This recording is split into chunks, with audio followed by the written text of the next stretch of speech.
Pernah nggak sih merasa ngurus sesuatu di layanan pemerintah itu ribetnya minta ampun, bikin pusing kepala? Kalau pernah, Anda nggak sendirian kok. Tapi tahu nggak sih, sebenarnya ada sebuah sistem yang dirancang khusus buat melindungi hak-hak kita dari semua kerepotan itu. Nah, dalam beberapa menit ke depan, kita bakal bongkar tuntas apa itu pengawasan pelayanan publik dan kenapa ini penting banget buat kita semua. Coba deh, jujur sama diri sendiri. Siapa di antara kita yang nggak pernah sekalipun merasa dikecewakan pas berurusan sama layanan publik? Kayaknya hampir semua pernah ngalamin ya. Entah itu pas bikin KTP, pas mau berobat, atau ngurus surat-surat lainnya. Rasanya tuh bikin frustrasi kan? Contoh paling gampang deh. Udah nunggu berbulan-bulan buat KTP, nggak jadi-jadi juga. Tiap ditanya, alasannya ganti-ganti terus. Penundaan yang nggak ada kepastiannya kayak gini bukan cuma bikin sebel loh. Dalam istilah resminya, ini disebut maladministrasi. Tindakan yang menyalahi aturan dan jelas-jelas merugikan kita. Atau ada lagi nih yang lebih parah.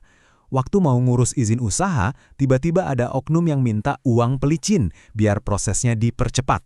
Nah, ini udah jelas-jelas pungutan liar atau pungli. Praktik koruptif kayak gini nih yang bikin sistem jadi nggak adil dan rusak dari dalam. Yang lebih gawat lagi, coba bayangin, ada pasien BPJS ditolak mentah-mentah di puskesmas, alasannya dokter lagi nggak ada. Padahal seharusnya ada jadwalnya. Penolakan tanpa alasan yang jelas dan masuk akal ini akibatnya bisa fatal. Dan ini jadi tanda kalau ada yang salah besar sama sistem pelayanannya. Oke, semua masalah tadi itu seharusnya nggak boleh terjadi. Disinilah pengawasan mengambil peran. Ini bukan sekedar istilah birokrasi yang bikin pusing, tapi ini adalah mekanisme kunci untuk memastikan hak-hak kita sebagai warga negara itu benar-benar terpenuhi. Yuk, kita lihat gimana cara kerjanya.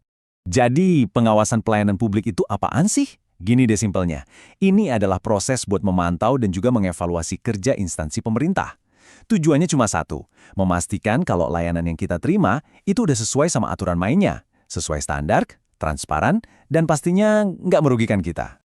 Tujuan utamanya jelas banget, memastikan semua patuh hukum, mencegah maladministrasi kayak kasus KTP yang ketunda tadi, bikin kualitas layanan jadi lebih baik, dan mendorong pemerintah biar lebih terbuka dan bertanggung jawab.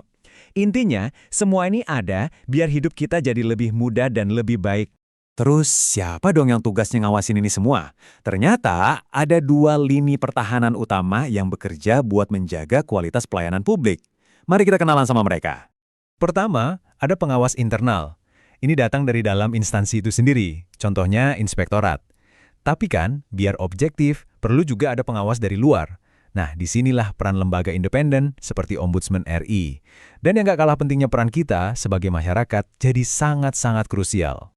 Yuk kita bahas Ombudsman RI lebih dalam, anggap aja mereka ini semacam wasit independen di dunia pelayanan publik. Tugas mereka adalah meniup peluit kalau ada maladministrasi dan memastikan permainan berjalan adil buat kita, para warga negara. Proses kerja ombudsman itu sistematis banget. Jadi Anda lapor, mereka terima. Lalu mereka akan melakukan investigasi yang objektif, setelah itu mereka akan memberikan rekomendasi perbaikan. Dan yang paling penting nih, rekomendasi dari mereka itu sifatnya wajib dilaksanakan. Dan ombudsman bakal terus ngawasin sampai masalahnya benar-benar tuntas. Nah, sekarang kita sampai di bagian yang paling penting, peran kita semua. Percaya nggak percaya, pengawasan yang paling kuat itu sesungguhnya dimulai dari kita sendiri, masyarakat. Kita ini bukan cuma penerima layanan, tapi kita juga pengawasnya. Benar banget kata-kata ini. Partisipasi publik itu ibarat jantung dari sistem pengawasan. Tanpa suara dan laporan dari kita, sistem ini nggak bakal jalan optimal. Kitalah bahan bakar yang bikin mesin pengawasan ini terus bergerak maju. Terus, gimana caranya kita bisa ikutan? Wah, banyak banget caranya. Kita bisa laporin keluhan lewat aplikasi SP4N Lapor, atau ikut ngisi survei kepuasan, bahkan datang ke forum konsultasi publik. Ingat ya, mengadu itu bukan sekedar mengeluh.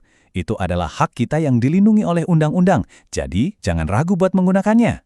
Pada akhirnya, semua ini muaranya cuma satu. Pengawasan yang efektif bakal menghasilkan pelayanan berkualitas. Ini bukan lagi soal prosedur yang kaku, tapi ini soal membangun kembali jembatan kepercayaan antara kita sebagai masyarakat dan pemerintah. Siklusnya itu positif banget. Ketika pengawasan berjalan baik, kepercayaan publik pasti meningkat. Layanan jadi lebih bagus, dan kualitas hidup kita juga ikut terangkat. Ujung-ujungnya, ini semua akan memperkuat demokrasi kita. Jadi dampaknya bukan main-main, ini fundamental banget. Sebagai penutup, saya mau ninggalin satu pertanyaan buat kita renungkan sama-sama. Perubahan itu nggak akan datang kalau kita cuma diam dan pasrah. Pengawasan adalah tanggung jawab kita bersama.